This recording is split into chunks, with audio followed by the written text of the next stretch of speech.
ହଁ କଣ କରୁଛି? ଧାନ ମେସିନ୍ ଧାନ କାଟୁଛି।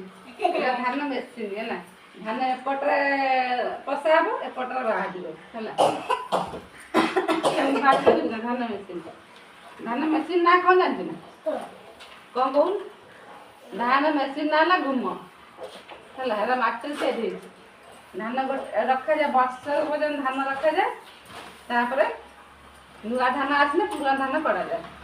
ଆମର ଏତିକି ପୁରୁଣା ଧାନ କଢା ହେଲା ଆର ବର୍ଷିକାର ହେଲା। ଆର ବର୍ଷକୁ ଧାନ କଢା ହେଲା ଏତିକି। ମା ଲକ୍ଷ୍ମୀ ଦୟା କଲେ ଦେଖ, ଆର ବର୍ଷ ଧାନ ଆମର ଏତିକି ଅଛି। ନୂଆ ଧାନ ପିଟା ହେଲେ କାଲି ସଂକ୍ରାନ୍ତି ନୂଆ ଧାନ ପିଟା ହବ। ପିଟା ହେଇକି ରଖାଯିବ। ପୁଣି ଆଦ ମେସିନରେ ରଖାହବ। ପୁଣି ଆଗ ବର୍ଷକୁ ବାହାରିବ ହେଲା। ମା ଲକ୍ଷ୍ମୀ କେତେ କୃପା ରଖିଛନ୍ତି କି ଆମର କେତେ ଧାନ ଦେଖିଛ?